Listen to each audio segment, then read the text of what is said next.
സംഘസാരമേഷ്ടാമൃതരോപൃതവിദ്ഗിരി ധർമ്മവൃന്ദക്ഷകർമാച ക്ഷേത്രോപേക്ഷോ വിധിവർദ്ധനാം ശത്രുഘ്നോ ഗന്ധമാദിശ്ച പ്രതിബാഹുശ്ച ദശാം തേഷാം സജീതാഖ്യാം ദൗ അക്രൂരസുതൗ അപി ദേവേ ദേവാനുപദേവശ്ചാധാചരധാത്മജാമൃതോർവിദുരാദ്യാശ്ച ബഹവോ വൃഷ്ടിനന്ദനാഃ കുകുരോ ഭജമാനശ്ച ശ്രീകമ്പലവർഷിഷാം കുകുരസ്യ സുതോ വന്യർമ്യരാമ അനയസ്താം കപോദരോ മാതസ്യാനുസഖായസ്യ ച തംപുരോ അർത്ഥഗോദന്തവിസ്തസ്മാദതി ഹരിദ്യോദാത് പുനർവസൗ തസ്യാഹുശ്ചാഹുകന്യാ ചൈവാഹുകാത്മജൗ ദേവകശ്ചോഗ്രസേനശ്ച ചത്വാരോ ദേവകാത്മജാ ദേവാനുപതിവശ്ച സുദേവോ ദേവോർദ്രാപേഷാം സുസ്വരപ്സപ്താസൻ തദദേവാദയോ ദ്രവാം ശാന്തിദേവോ ദിപ്പദേവാശ്ച ശ്രീദേവാദേവരക്ഷതാം സദേവാദേവഗീത വസുദേവോ ഉദാഹതാം കംസസ്വനാമാന്തം ക്രോധം അംഗശങ്കുസുഹസ്തതാം അഷ്ടപാലോദസൃഷ്ടിച്ചാ ദൃഷ്ടിമാവസേനയാം രാജവംശങ്ങളെ കുറിച്ചാണ് പറഞ്ഞത്.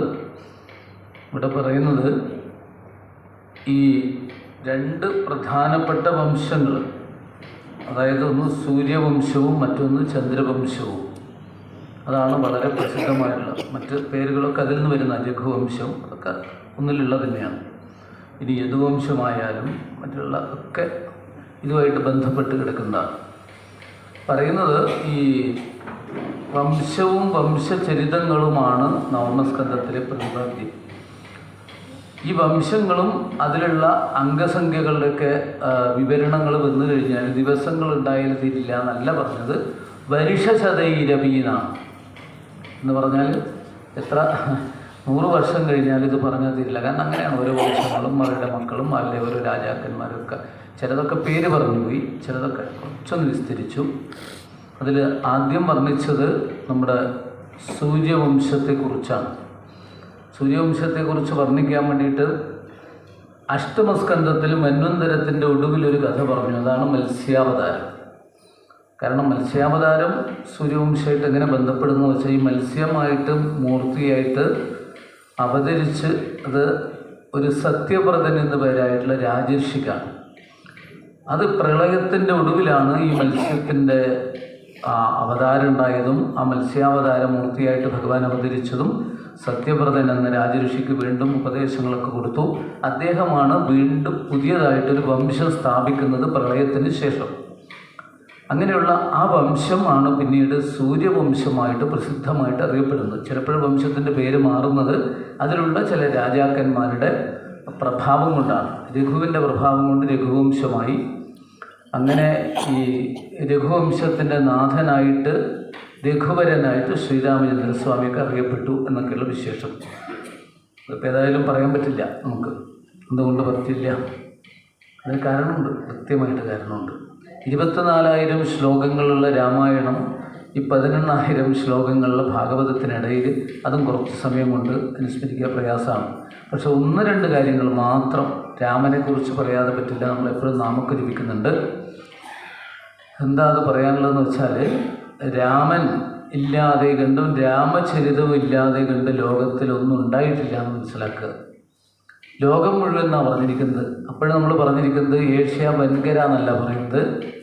മറ്റ് ഏഷ്യയിൽ നിന്നും പുറത്തുള്ള രാജ്യങ്ങളിൽ പോലും രാമായണത്തിൻ്റെ സ്വാധീനം നൂറ്റാണ്ടുകൾക്ക് മുമ്പ് ഉണ്ടായിട്ടുണ്ടെങ്കിൽ അത് വേണ്ടതുപോലെ ഉൾക്കൊള്ളാത്തവരും അതിനെക്കുറിച്ച് ബോധ്യപ്പെടാത്തവരും ഇപ്പോഴും ബാക്കിയുള്ളത് ഭാരതത്തിലും പ്രത്യേകിച്ച് കേരളത്തിലുമാണ്. രാമനെ അറിയില്ല എന്നൊക്കെ പറയുന്നത് കേട്ടില്ല. രാമനെ അറിയില്ല, ആരെ അറിയും?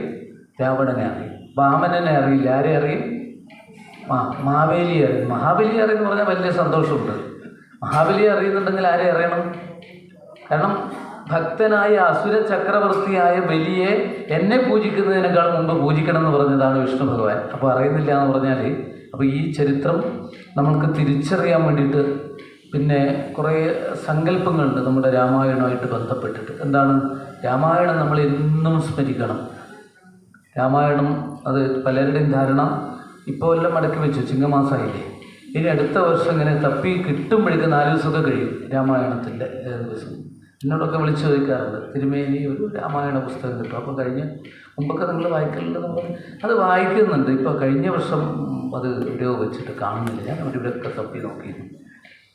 മുമ്പൊക്കെ കൃത്യം കിട്ടലുണ്ട്, അത്ര ഇപ്പോൾ കിട്ടുന്നില്ല. കാരണം പറഞ്ഞത് എന്താണെന്ന് പറയുക, മുമ്പ് ഈ ഇലക്ട്രിക് ബില്ല്, ഫോണിൻ്റെ ബില്ല് അതൊക്കെ രാമായണത്തിൽ കൊണ്ടുപോക്കും അത്രേ. അപ്പോൾ ഇതെടുക്ക് നോക്കാനെങ്കിലും എടുക്കുന്നു. ഇപ്പോൾ പിന്നെ കുട്ടികൾ ഓൺലൈനായിട്ട് കൊടുക്കുന്നതുകൊണ്ട് അത് എടുക്കലേ ഇല്ല. ഇപ്പം 4-ാം ദിവസമാണ് ചോദിക്കുന്നത് ഒന്ന് കിട്ടുമെന്ന്. ഇനി സംഘടിപ്പിച്ചിട്ട് വേണത്ര വായിക്കാൻ. ഇങ്ങനെ കുറേ തെറ്റിദ്ധാരണകൾ. സന്ധ്യക്ക് രാമനാമം ജപിക്കാനേ പാടില്ല എന്നാണ് പറഞ്ഞത്. ഈ ഭാഗവത്ത് പറഞ്ഞതൊക്കെ പോയി. ഇതൊക്കെ എന്തോ ഒരു അജണ്ടയുണ്ട് ഇതിൻ്റെ അർത്ഥം. എറണാകുളത്തുനിന്നോ കോട്ടയെന്നോ എന്തോ ഒരു അജണ്ടയുണ്ട് ഇതിൻ്റെ പിറകിൽ. ഇതിൽ ആരൊക്കെ ഉണ്ട് എന്നറിയില്ല. ഇത് തിരിച്ചറിയണം നമ്മൾ. സപ്താഹത്തിൽ ഞാനിത് പറഞ്ഞിട്ടില്ല, പിന്നെ ഇവിടെ പറയേണ്ടതല്ലേ. അതിനുവേണ്ടി സമയം കളയാണ് ഞാൻ കുറച്ച്. പറയാതിരിക്കാൻ പറ്റില്ല. രാമനാമം സന്ധ്യക്ക് ജപിച്ചുകൂടാ. അതിന് കാരണം എന്താ അറിയോ? ഇതെല്ലാം ഹനുമാൻ സ്വാമി ഉണരും അത്ര തപസ്. അദ്ദേഹം ചിരഞ്ജീവിയായിട്ട് നിൽക്കുന്നത് തന്നെ രാമനാമം കേൾക്കാൻ വേണ്ടിയിട്ടാണ്. എത്രയെത്ര രഘുനാഥ കീർത്തനം തത്ര തത്ര കൃതമസ്തകാഞ്ജലിം ബാഷ്പവാരി പരിപൂർണലോചനം മാരുതിം നമത രാക്ഷസാന്തകം. നമ്മുടെ ബാലിശമായിട്ടുള്ള കുറേ വിഡ്ഢിത്തങ്ങളൊന്നും കേട്ടാലും പരിഭ്രമിക്കരുത്. ഹനുമാൻ സ്വാമിക്ക് രാമനാമം പോലെ ശ്രേഷ്ഠമായിട്ടുള്ള വഴിപാടൊന്നുമില്ല. ആൾക്കാരെ തെറ്റിദ്ധരിച്ചിട്ട് ഉഴുന്നുവട മാല ധാരാളമായിട്ട്. എന്നാൽ വൈകുന്നേരത്തെ ചായക്കുള്ള ഏർപ്പാട് വീട്ടിലുണ്ടാക്കും വേണ്ട അല്ലേ? ഉഴുന്നുവടയാണ്. വടമാല എന്ന് പറഞ്ഞ് ഈ ആലിൻ്റെ മുട്ടില്ലേ മൃത്യുഞ്ജയ ഹോമത്തിനൊക്കെ അമൃത വട തില ദൂർവ ക്ഷീര ആജ്യ പായസം എന്ന് പറയുന്ന അത് കൊടുക്കേണ്ടതിന് പകരം ഉഴുന്നുവട കേയമായിട്ട് ഒന്ന് ആലോചിച്ച് നോക്കി. ഒരു ചൂടിൽ എണ്ണയുണ്ടാക്കിയിട്ടുള്ള വട ഇങ്ങനെ കൊണ്ട് ചേർത്തുക എന്ന് പറഞ്ഞാൽ അങ്ങനെയൊന്നുമില്ല. പലയിടത്തും ഉണ്ടായിരുന്നു. അതൊക്കെ സ്വർണ്ണപ്രശത്തിൽ പോലും പറഞ്ഞു ചെയ്യുന്ന തോന്നിവാസമെന്ന് പറഞ്ഞ് ഇപ്പോൾ സമർപ്പിക്കാൻ തുടങ്ങി. വഴിപാടല്ലേ, അതായത് കളയണ്ട, കിട്ടുന്ന കാശ് കൊണ്ടിട്ട് ചില സ്ഥലത്തൊക്കെ. അപ്പം നമ്മൾ എന്തൊക്കെയോ തെറ്റിദ്ധരിച്ചിരിക്കുന്നു. സന്ധ്യാസമയത്ത് രാമനാമം ജപിക്കാത്ത വീട്ടിൽ എന്ത് വരുന്നു? ഇപ്പോൾ പറഞ്ഞു ജ്യേഷ്ഠാഭഗവതി വരും എന്ന് പറഞ്ഞാൽ രാമനാമം സന്ധ്യക്ക് ജപിക്കണം. അപ്പോൾ ഹനുമാൻ സ്വാമി നമ്മുടെ സാധാരണ ഒരു വാനരൻ ആയിട്ടോ ഇങ്ങനെ തപസ് സന്ധ്യാവന്ദനം ഒന്നുമില്ല. അദ്ദേഹം അതിനൊക്കെ അപ്പുറത്തുള്ള ആളാണ് ഹനുമാൻ സ്വാമി. നമുക്കറിയാൻ തന്നെ രാമനേക്കാൾ ഒരു 2 പടി ഉയരത്തിലാണെന്ന് നമ്മൾ രാമായണം പഠിപ്പിച്ചത് രാമനാമത്തിൻ്റെ പ്രസക്തി കൊണ്ട്. അതുകൊണ്ട് അത്തരത്തിലുള്ള ഇടപാടിലൊന്നും നിൽക്കരുതെന്നാണ് പറഞ്ഞത്. ആദ്യം തിരിച്ചറിയാം, രാമായണവും രാമനാമവും ഇല്ലെങ്കിൽ ലോകത്തിന് നിലനിൽപ്പില്ല എന്ന് ആദ്യ കാവ്യം. അതുകൊണ്ടാണ് രാമായണമായത്. പിന്നെ 31 കഴിഞ്ഞാൽ പിന്നെ തീർന്നു രാമായണം. ഇനി പൊടി തട്ടേണ്ട തലപ്പെടുന്നില്ലേ? അങ്ങനെ തെറ്റിദ്ധാരണയൊന്നും വേണ്ട. ഒരു ദിവസം രാവിലെ 6 മണിക്ക് തുടങ്ങിയിട്ട് 11:45 നാരായണീയം സമ്പൂർണ്ണമായിട്ട് വായിച്ചു കഴിയുന്നുണ്ടെങ്കിൽ അത് നാരായണീയം പൂർണ്ണമാവണമെങ്കിൽ അതിനിടയിൽ ഒരു രാമായണം വേണം. 2 ദശകം രാമായണം വേണം. ഒരു സപ്താഹം എവിടെയെങ്കിലും വീട്ടിലായാലും അമ്പലത്തിലായാലും കാട്ടിലായാലും ഒന്ന് പൂർത്തിയാവുന്നുണ്ടെങ്കിൽ രാമായണം സമ്പൂർണ്ണം വേണം. മനസ്സിലായോ? അതിൻ്റെ 2 അധ്യായം ഇവിടെ വായിച്ചു കഴിഞ്ഞു, സമ്പൂർണ്ണമാക്കി കഴിഞ്ഞു. ഒന്ന് വലിയ അധ്യായം, മറ്റൊന്ന് ചെറിയ അധ്യായം. ഇതെന്തിനാ എങ്ങനെയെന്ന് ചോദിച്ചു. രാമ ഈ 2 അക്ഷരത്തിൻ്റെ പ്രതീകമായിട്ട് 2 അധ്യായം. 18,000 ഇടയിൽ 24,000 തിരികെ വെച്ചു എന്നാണ് പറഞ്ഞ. വ്യാസൻ രാമായണത്തിൻ്റെ കാതലായ ഭാഗം എടുത്തു. അതുകൊണ്ട് വ്യാസൻ എഴുതിയതാണ് അധ്യാത്മരാമായണം. ഒരു 4,000 ചില്ലറ ശ്ലോകങ്ങളാണ് ഒറിജിനലിലുള്ളത്. അതിനെ എഴുത്തച്ഛൻ കിളിപ്പാട്ടാക്കിയിട്ട് മലയാളീകരിച്ചതാണ് എഴുത്തച്ഛൻ്റെ അധ്യാത്മരാമായണം കിളിപ്പാട്ട്. യഥാർത്ഥ രാമായണം 24,000 ശ്ലോകമുള്ള വാൽമീകി രാമായണമാണ്. ഗായത്രി മന്ത്രത്തിലെ ഓരോ അക്ഷരങ്ങൾ കൊണ്ട് ഓരോ 1000 തുടങ്ങിയിട്ടുള്ള അതിശ്രേഷ്ഠമായ രാമായണത്തിൻ്റെ സ്വാധീനവും രാമനാമത്തിൻ്റെ പ്രഭാവവും ഇല്ലെങ്കിൽ ഈ ലോകത്തിന് നിലനിൽപ്പില്ല എന്ന് ബോധ്യപ്പെടുത്തിക്കൊണ്ട് നമ്മളാരുമല്ല. ശ്രീരാമ രാമ രാമേതി രമേ രാമേ മനോരമേ സഹസ്രനാമ തത്തുല്യം രാമനാമ പരാനിനേ. ശ്രീരാമ രാമ രാമ ശ്രീരാമ രാമ രാമ ശ്രീരാമ രാമ രാമ ശ്രീരാമ രാമ രാമ ശ്രീരാമ രാമ രാമ ശ്രീരാമചന്ദ്ര ജയ ശ്രീരാമ രാമ രാമ ശ്രീരാമഭദ്ര ജയ ശ്രീരാമ രാമ രാമ സീതാഭിരാമ രാമ ശ്രീരാമ രാമ രാമ ലോകാഭിരാമ രാമ ശ്രീരാമ രാമ രാമ രാവണാന്തക രാമ ശ്രീരാമ മമ ഹൃദി രമതാം രാമ രാമ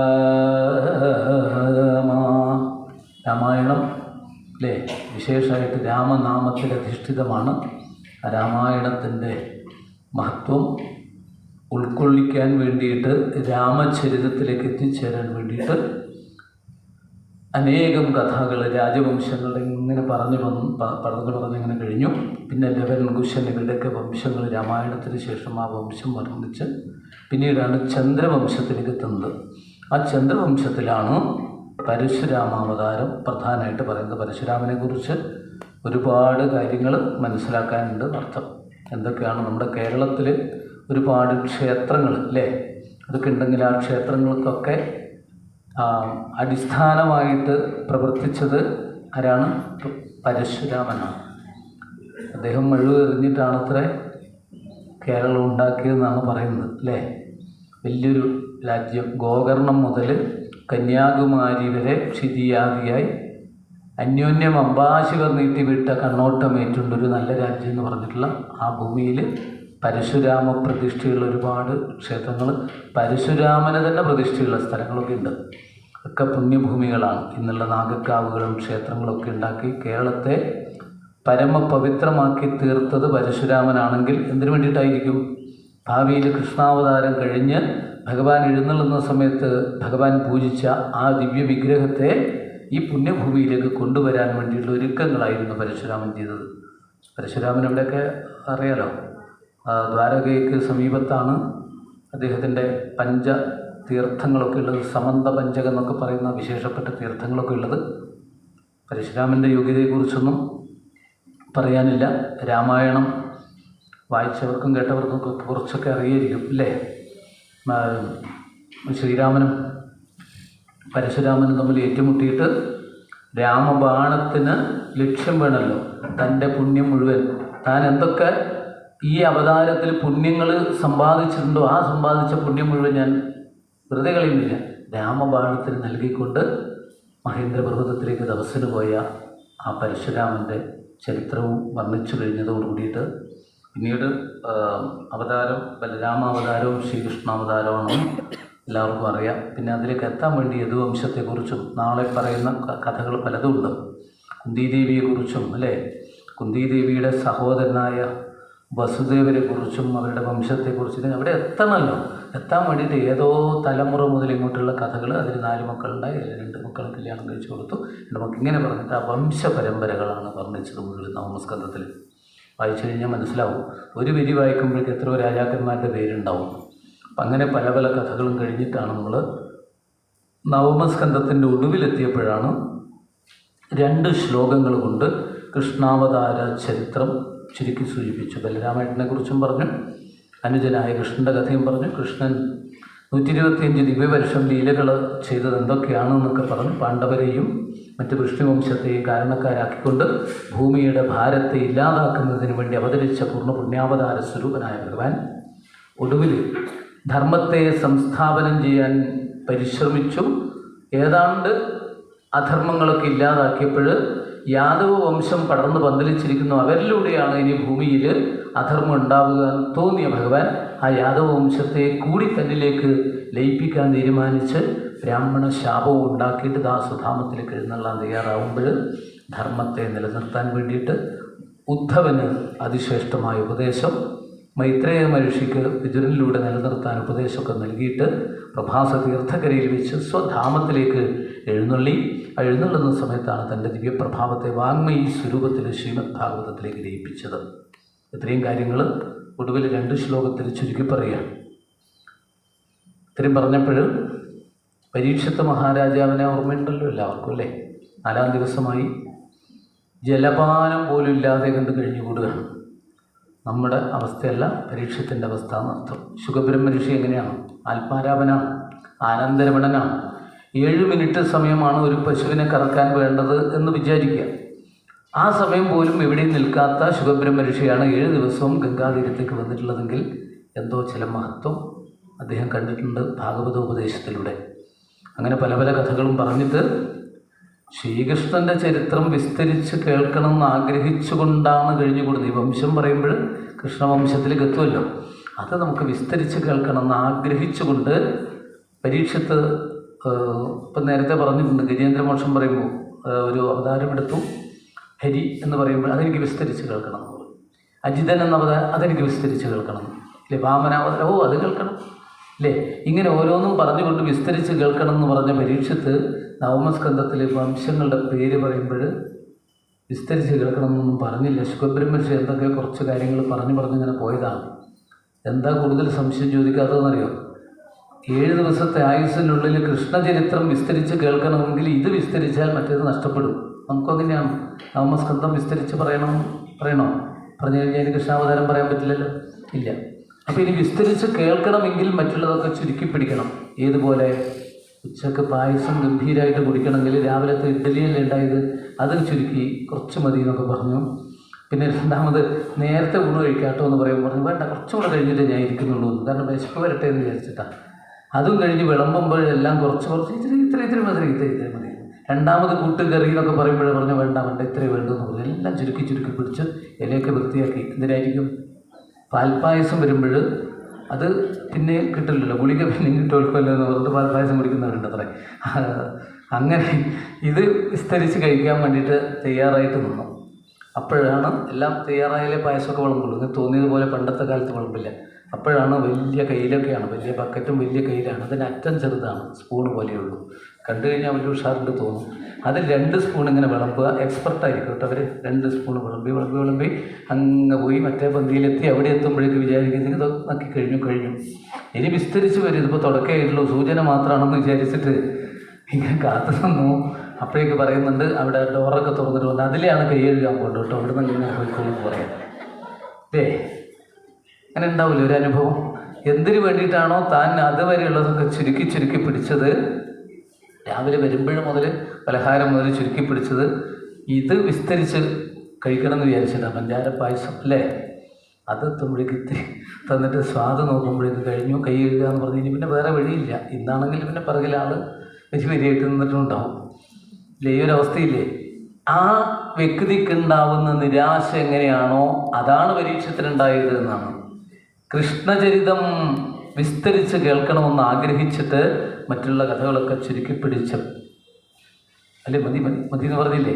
അങ്ങനെയുണ്ട് പരീക്ഷത്തിന്. 2 ശ്ലോകത്തിൽ ഇത് വർണ്ണിച്ചപ്പോൾ ഉണ്ടായ നിരാശ. എനിക്കിതൊന്നും പോരാട്ടോ, വിസ്തരിച്ച് കേൾക്കണമെന്ന് തോന്നില്ലേ? പരീക്ഷത്തിന് തോന്നി. അങ്ങനെ തോന്നുന്നവർക്ക് ഈ കഥ പറഞ്ഞു കൊടുക്കാൻ പാടുള്ളൂ എന്നാണ്. എങ്ങനെയാണ് അഭിപ്രായം? എന്താ തോന്നില്ലേ? തോന്നുന്നുണ്ടെങ്കിൽ ഇത് കഥ പറഞ്ഞു കൊടുക്കാൻ പാടുള്ളൂ. അതുകൊണ്ടാണ് ഇത് വൈകുന്നേരമായത്.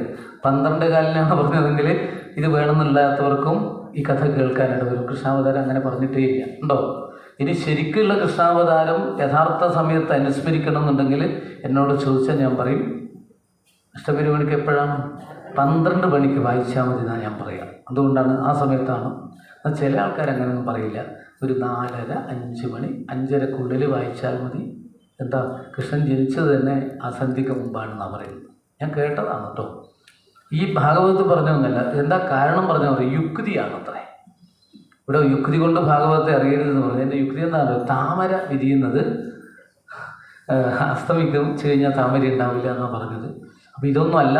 പ്രത്യേകിച്ച് നല്ല ഭാഷയിൽ മലയാളത്തെക്കാളും ലളിതമായിട്ട് നമുക്ക് മനസ്സിലാവും. നിശീഥയെന്ന് വളരെ വ്യക്തമായിട്ട് പറഞ്ഞു കഴിഞ്ഞു. തമോഭൂതി എന്നൊക്കെ പറഞ്ഞ് ആ ഭാവമൊക്കെ പറഞ്ഞു കഴിഞ്ഞു.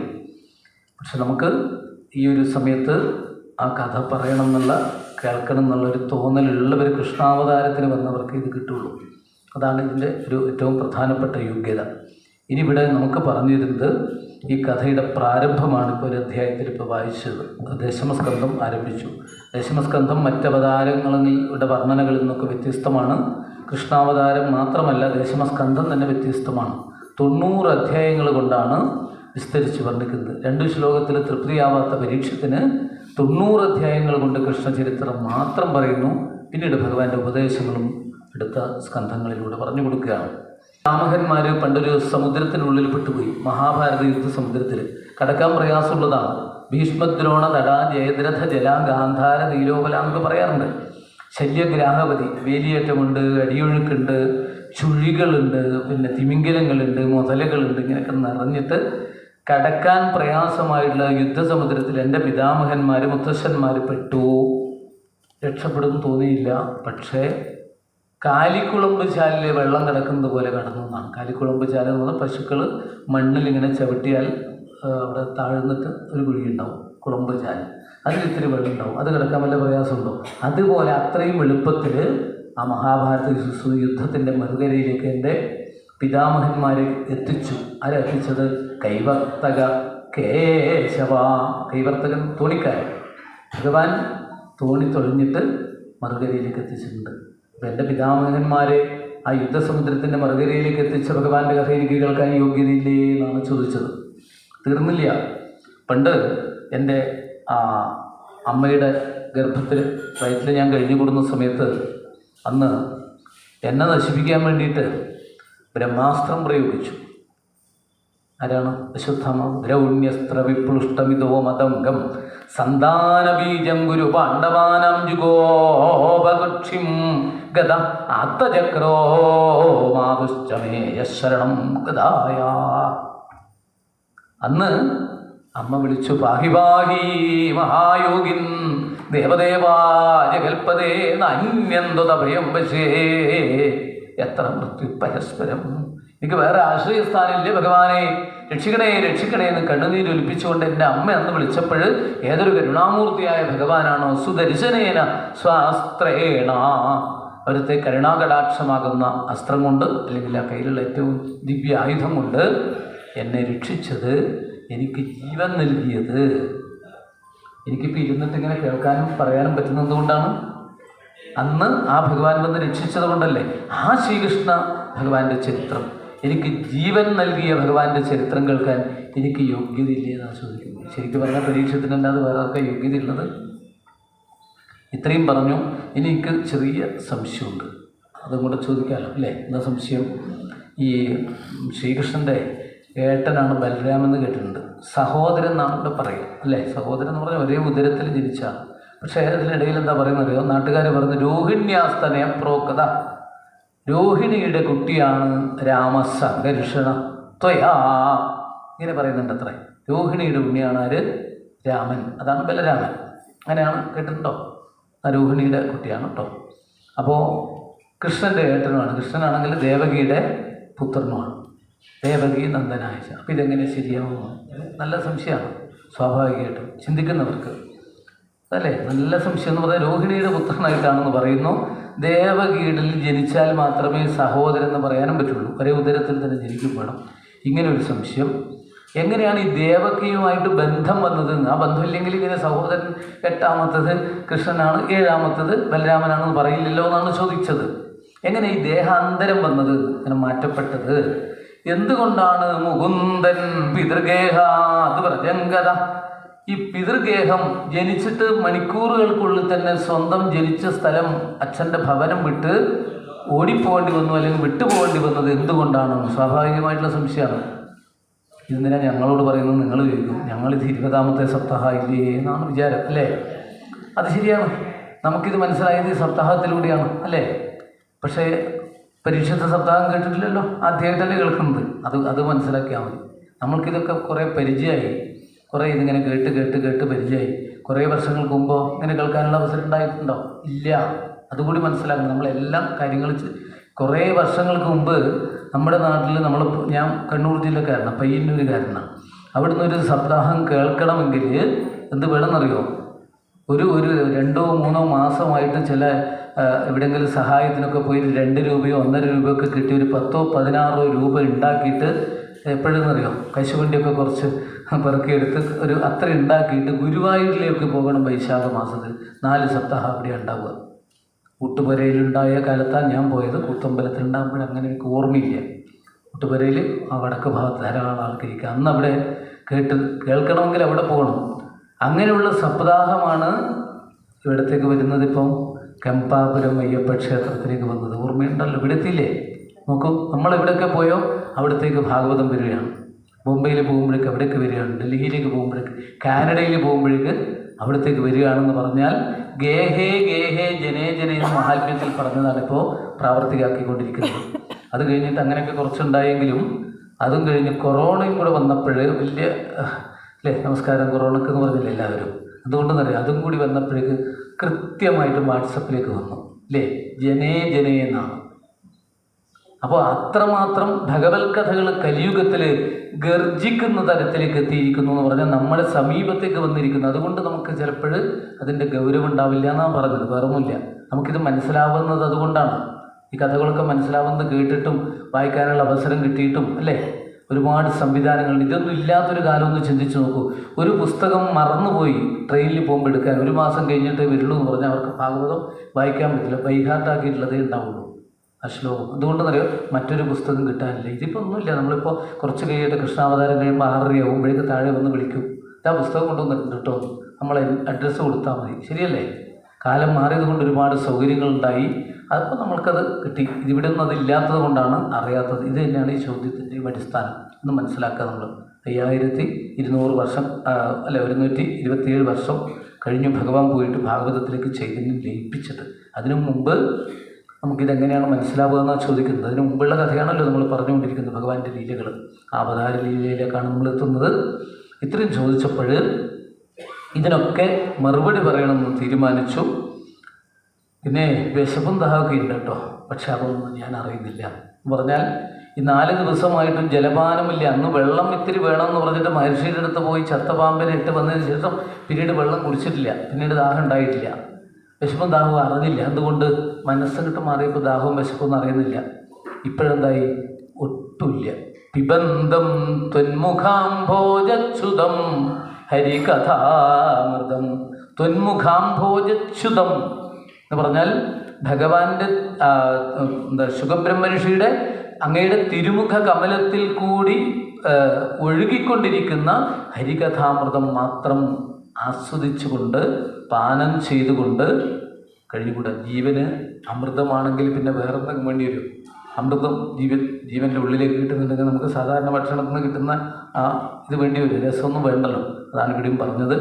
എനിക്ക് സംശയമുണ്ട്. അതുകൊണ്ട് കൃഷ്ണചരിതം കലികൽമഷഘ്നം വ്യാഹർത്തുമാരഭത ഭാഗവത പ്രധാന.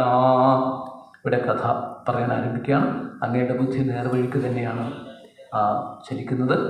ഞാൻ ആ കഥ വിസ്തരിച്ച് പറഞ്ഞു തരാമെന്ന് പറഞ്ഞുകൊണ്ട് ശ്രീ ശുഖബ്രഹ്മഋഷി ഒരു ദീർഘശ്വാസത്തോടുകൂടി ഭഗവത് മഹിമ ഉൾക്കൊണ്ടുകൊണ്ട് കഥ പറഞ്ഞു കൊടുക്കുകയാണ്. ഇവിടെയാണ് കൃഷ്ണാവതാരത്തിൻ്റെ ഉപക്രമം. അതെന്താണെന്ന് വെച്ചാൽ ഭൂമിയിൽ ദുഷ്ടന്മാരായ രാജാക്കന്മാരെ കൊണ്ട് പൊറുതിമുട്ടി ഭൂമിദേവിക്ക് നല്ലവരെ എത്ര വേണമെങ്കിലും സഹിക്കാൻ പൊറുക്കാനൊക്കെ തയ്യാറാണ്. പക്ഷേ ദുഷ്ടന്മാരെ സഹിക്കാൻ പറ്റില്ല. അപ്പോഴെന്തെങ്കിലും ചില കാരണങ്ങളിലൂടെ ലക്ഷക്കണക്കിന് ആളുകൾ അല്ലേ മരിച്ചു എന്നൊക്കെ പറയുന്നത് കേട്ടില്ലേ?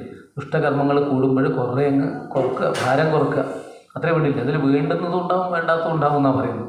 അങ്ങനെയല്ലാണ്ട് പിന്നെന്താ ചെയ്യുക? പെട്ടെന്ന് കുറേ ആളുകൾ ഇറങ്ങുക.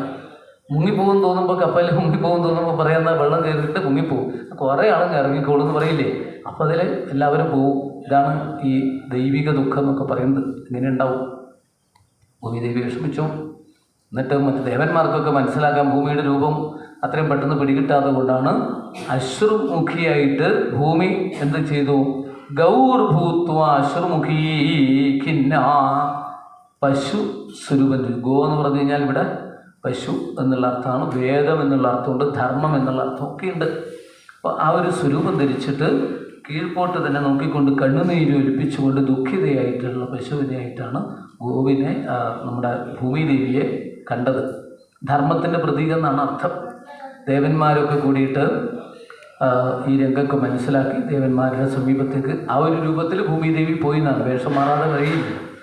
ബ്രഹ്മാദി ദേവന്മാരും എല്ലാവരും കൂടി പാലാഴിയിൽ പള്ളി കൊള്ളുന്ന ഭഗവാന്റെ സമീപത്തെത്തി. അവിടെ വെച്ച് പുരുഷ സൂക്ത മന്ത്രങ്ങളൊക്കെ വേണ്ടതുപോലെ ജപിച്ചു, പ്രാർത്ഥനകൾ നന്നായിട്ട് ചെയ്തു.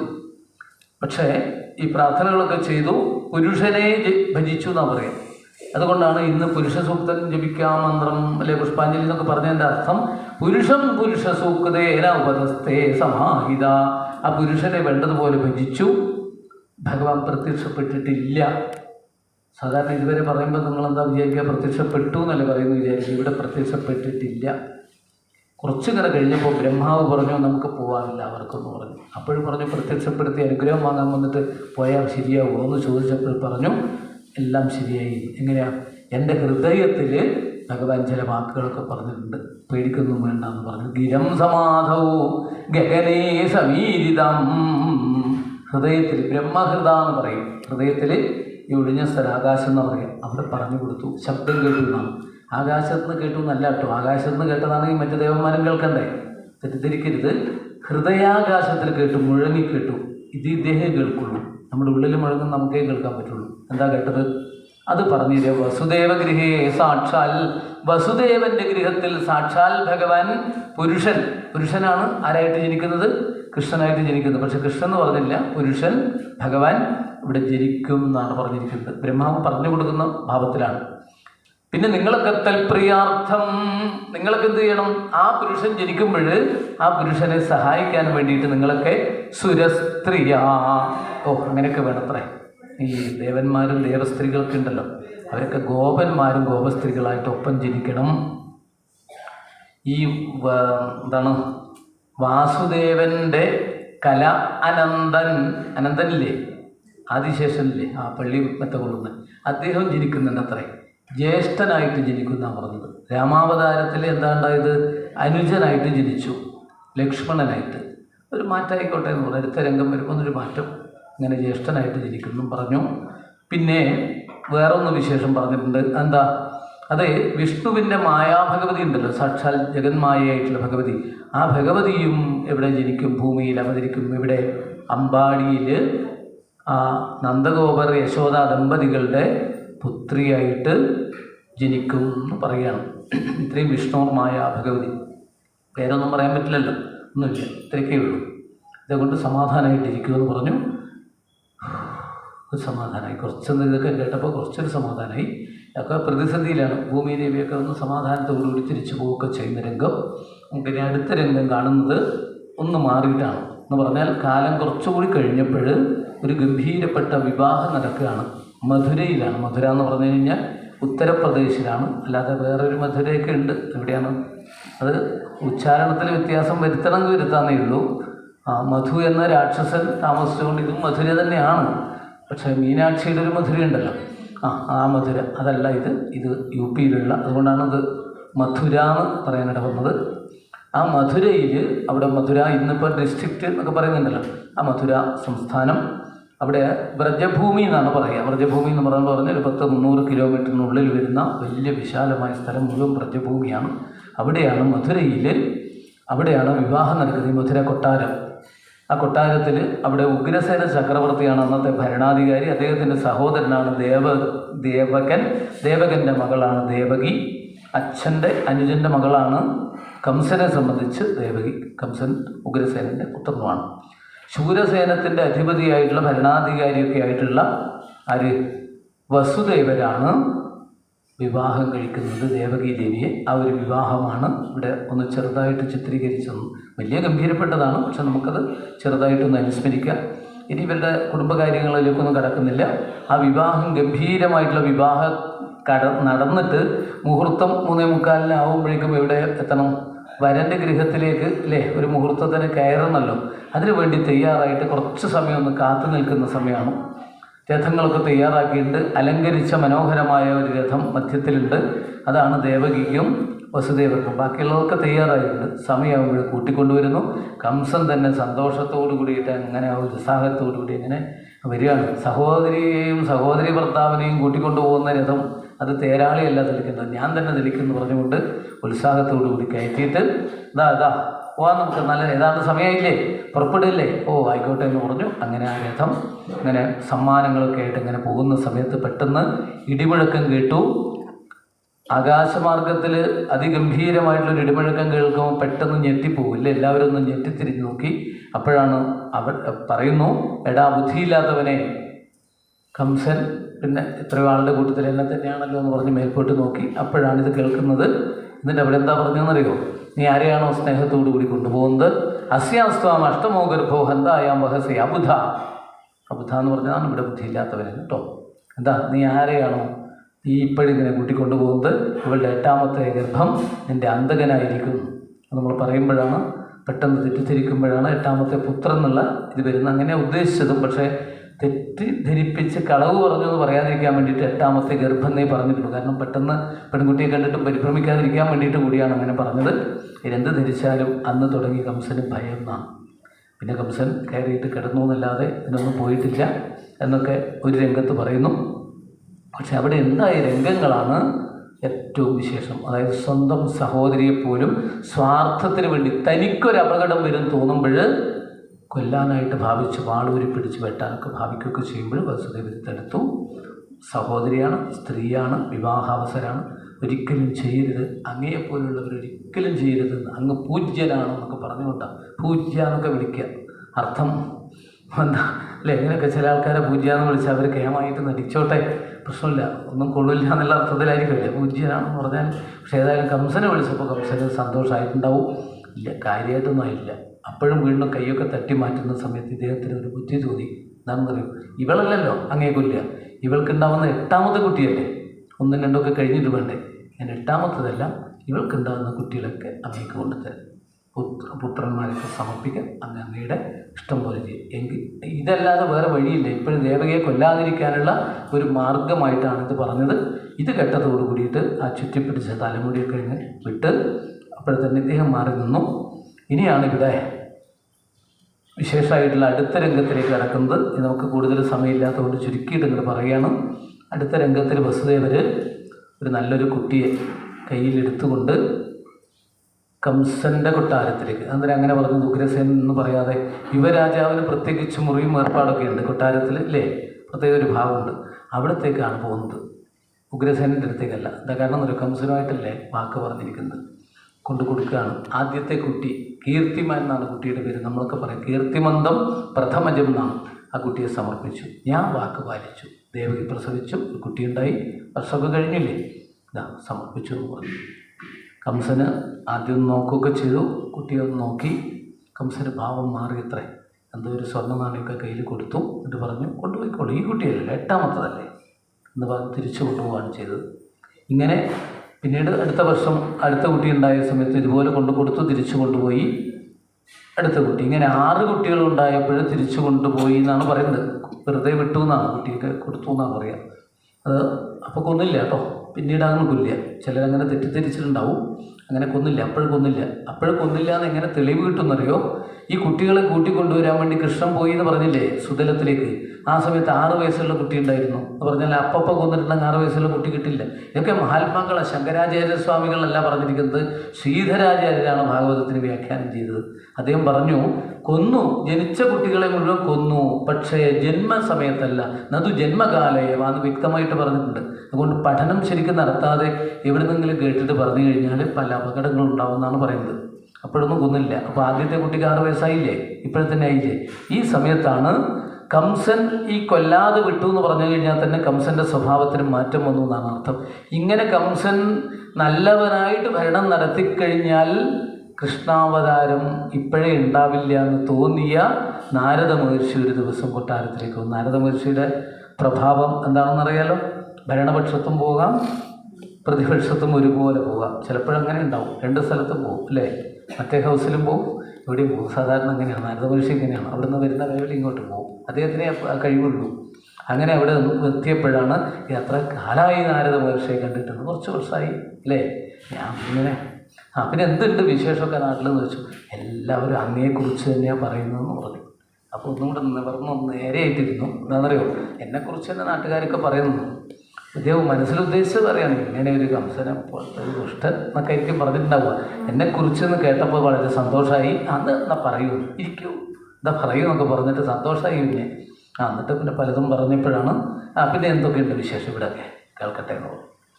ഇങ്ങനെ കാര്യങ്ങളൊക്കെ പറഞ്ഞപ്പോൾ ഇത് മാത്രം ഒഴിച്ച് ബാക്കിയൊക്കെ പറഞ്ഞു എന്നാണ്. അപ്പോഴും നാരദ മഹർഷി ഒന്ന് കുത്തിയിളക്കി. എന്താണ് അതിനിടയിൽ എന്തോ ഒരു വിവാഹം നടക്കുന്ന ഇടിമുഴക്ക് എന്നൊക്കെ പറഞ്ഞ് എന്തോ ഒരു സഹോദരൻ്റെ വിവാഹം എന്തോ ഉണ്ടായോ ചോദിച്ചപ്പോഴാണ്. അത് കുറച്ച് കൊല്ലം മുമ്പാണ്. അതെന്താണെന്ന് ചോദിച്ചു, കാര്യങ്ങളൊക്കെ മനസ്സിലാക്കി. എന്നിട്ടിപ്പോൾ 6 കുട്ടികളുണ്ടായി. ഇനി അടുത്തത് 8ാമത്തേത് ഞാൻ ശ്രദ്ധിച്ചോളാം. ഇപ്പം എങ്ങനെയാണ് തീരുമാനിച്ചിട്ടുള്ളത്, 8ാമത്തെ കുട്ടിയാണ് അത്ര എന്നെ കൊല്ലുന്നൊക്കെ പറയാം. സാരമില്ല, അതിൻ്റെയൊക്കെ കഥ ഞാൻ കഴിച്ചോളാം എന്നും പറഞ്ഞു. അപ്പോൾ ബാക്കി കുട്ടികൾക്ക് അവരൊക്കെ സുഖമായിട്ട് കഴിഞ്ഞിട്ട് 8ാമത്തെ കുട്ടിക്ക് 6 വയസ്സായി മറ്റേ ഒക്കെ പറഞ്ഞു. എന്നാലേ ഞാൻ ഒരു ചെറിയ കാര്യം പറയാം, ഏതായാലും ഇവിടെ വന്നില്ലേ, എന്താ പറയൂ. അതിപ്പോൾ ഞാനൊരു കാര്യം പറയട്ടെ, വിരോധമൊന്നുമില്ല, എന്നാൽ പറയാം. അങ്ങാരാണ്? ഞാൻ കംസൻ. അങ്ങനെയല്ല, ശരിക്കും അങ്ങയുടെ ജന്മത്തെക്കുറിച്ചും പൂർവ്വജന്മത്തെക്കുറിച്ചൊക്കെ ഒന്ന് ഓർമ്മയുണ്ട്. അതൊന്നും എനിക്ക് ഓർമ്മയില്ല. എന്നാൽ എന്നെ തൊട്ടോളൂ എന്ന് പറഞ്ഞു. നാരദ മഹർഷിയെ തൊട്ട് നോക്കിയാൽ മതി. വലത് ചുമലാണെന്ന് തോന്നുന്നു, എനിക്ക് അത്രേ ഓർമ്മയുള്ളൂ. ഇവിടെ തൊട്ട് നോക്കിയാൽ പൂർവ്വജന്മമൊക്കെ മനസ്സിലാവും. നാരദ മഹർഷി ഇല്ലാത്ത നമ്മുടെയൊക്കെ ഭാഗ്യം അല്ലേ, പൂർവ്വജന്മം മനസ്സിലാവും. അങ്ങനെ തിരുവനന്തപുരത്തൊക്കെ പോയിട്ട് ചില ആളൊക്കെ തൊട്ട് നോക്കിക്കഴിഞ്ഞാൽ അവരുടെ ശരിക്കുള്ള പഴയ കൊമ്പും ദംശമൊക്കെ പുറത്ത് വരും. ഇപ്പോഴുള്ള വേഷമൊന്നും അല്ലാന്നർത്ഥം. ഈ കളികളൊക്കെ കാണിച്ചില്ലേ, അപ്പോൾ ഈ കാണിച്ചുകൊണ്ടിരിക്കുന്നില്ലേ, അവരൊക്കെ പൂർവ്വജന്മത്തെക്കുറിച്ച് മനസ്സിലാവും. നാരദ മഹർഷി തിരുവനന്തപുരം പോയിട്ടുണ്ടെങ്കിൽ എന്തോ ഭാഗ്യം എന്ന് വിചാരിക്കാം. അപ്പോൾ ഇദ്ദേഹം തൊട്ട് നോക്കിയപ്പോഴാണ് ദംഷ്ട്രയൊക്കെ ഇങ്ങനെ പുറത്തേക്ക് വന്നു.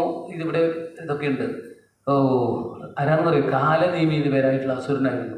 ആ പഴയ രൂപം ഇങ്ങനെ പുറത്തേക്ക് വന്ന് വേഗം കൈയ്യെടുത്തു. സമാധാനം. തൻ്റെ പൂർവ്വം ഇങ്ങനെ അറിഞ്ഞു കഴിഞ്ഞാൽ വിഷമാവുകയെ. അതോടുകൂടി ഇദ്ദേഹത്തിൻ്റെ പഴയ സ്വഭാവങ്ങൾ തുടങ്ങി. ഇത് അറിഞ്ഞതോടുകൂടിയിട്ട് ഇപ്പം ആദ്യം പരിഭ്രമമുണ്ടായി. എന്താ പറയുക, അന്നത്തെ ശത്രു വിഷ്ണു, ആ പൂർവ്വശത്രുവാണ് ഇപ്പോൾ ജനിക്കാൻ വേണ്ടി പോകുന്നതെന്ന് പറയുമ്പോൾ പേടിയായി. അപ്പോൾ പരിഭ്രമിച്ചു. അങ്ങനെയാണോ? അതെ അതെ.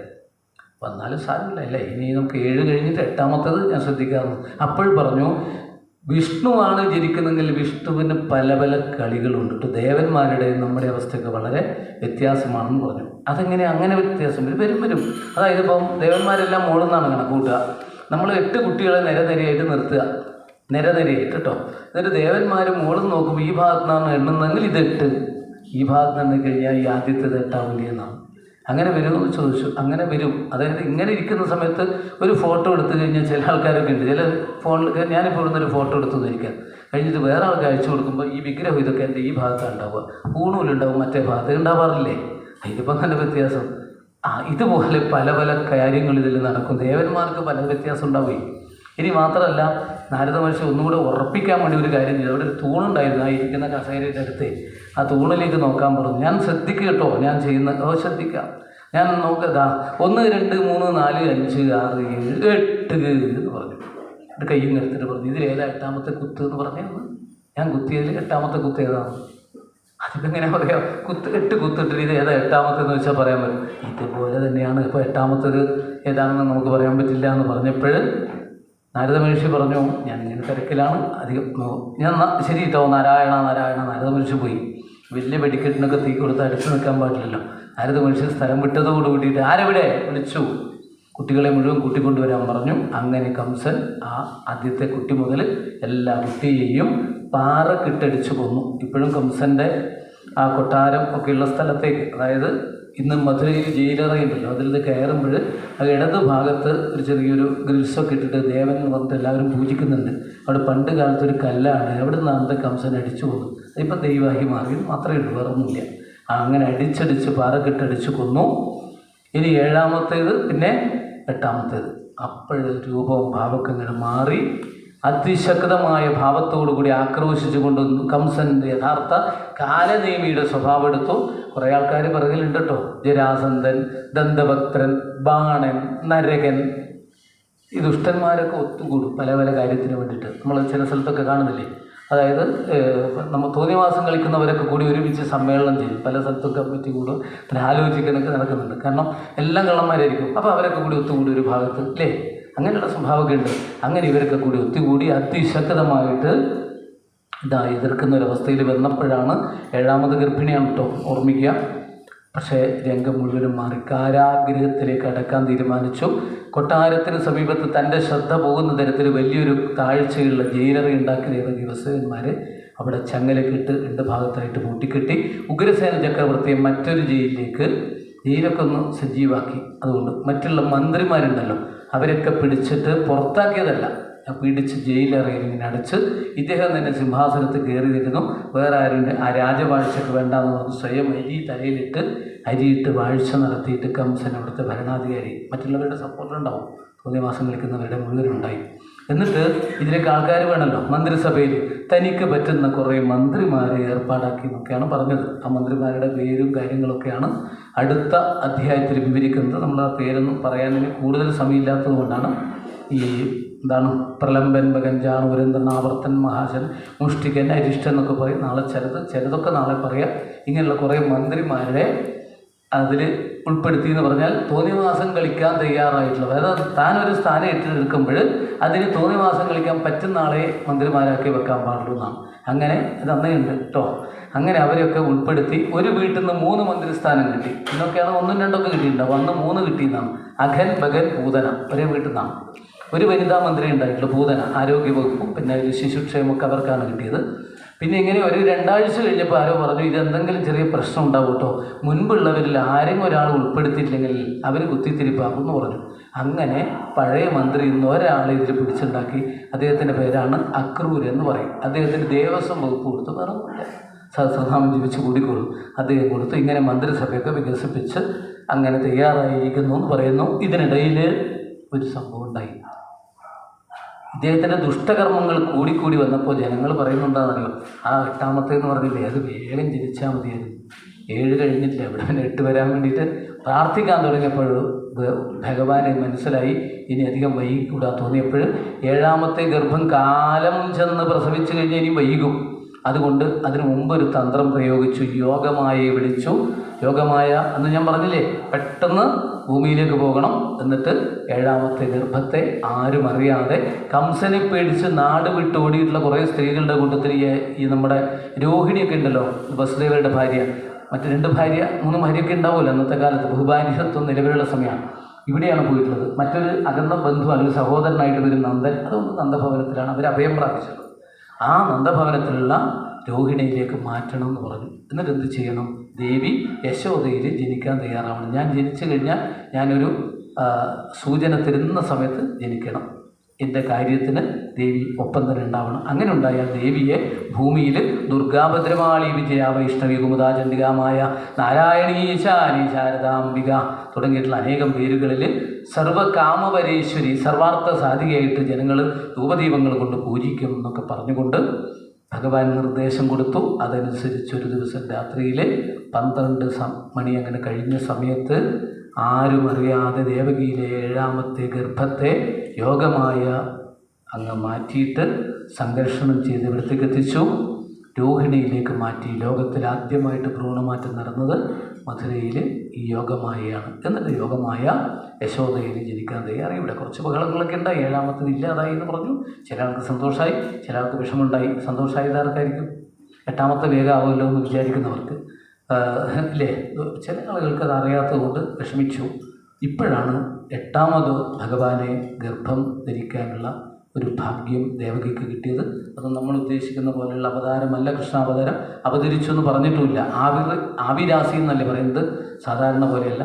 ഈ കാരാഗ്രഹത്തിൽ 2 അറ്റത്ത് കെട്ടിയിട്ട്, ചങ്ങലക്ക് കെട്ടിയിട്ട് ആവശ്യത്തിന് കുളിക്കാൻ വല്ലപ്പോഴും അഴിച്ച് കാളിന്തിയിൽ കൊണ്ടുപോകുന്ന സമ്പ്രദായമുള്ളൂ. അവിടെ നിന്നാണ് ഒരു ദിവസം അർഘ്യം കൊടുക്കുന്ന സമയത്ത് സൂര്യമൂർത്തിയെ കണ്ടു. സൂര്യനാരായണമൂർത്തിയെ ഞാൻ എന്തെങ്കിലും കർമ്മങ്ങൾ ചെയ്തിട്ടുണ്ടെങ്കിൽ എന്നെ ഇങ്ങനെ വിഷമിപ്പിക്കരുത് എന്ന് പറഞ്ഞപ്പോൾ ഒരു ദിവ്യ തേജസ് വന്ന് ഉള്ളിലേക്ക് എത്തി മോഹാത്സ്യപ്പെട്ട് വീണു. വീണ്ടും ചെങ്ങലക്ക് കെട്ടിയിട്ടുള്ള സമയത്ത് ബോധം വന്നപ്പോൾ ദേവകി എന്താ ചോദിക്കുന്നത്, അങ്ങെന്താ ഇത്ര തേജസ്സായിട്ട് കാണുന്നത്?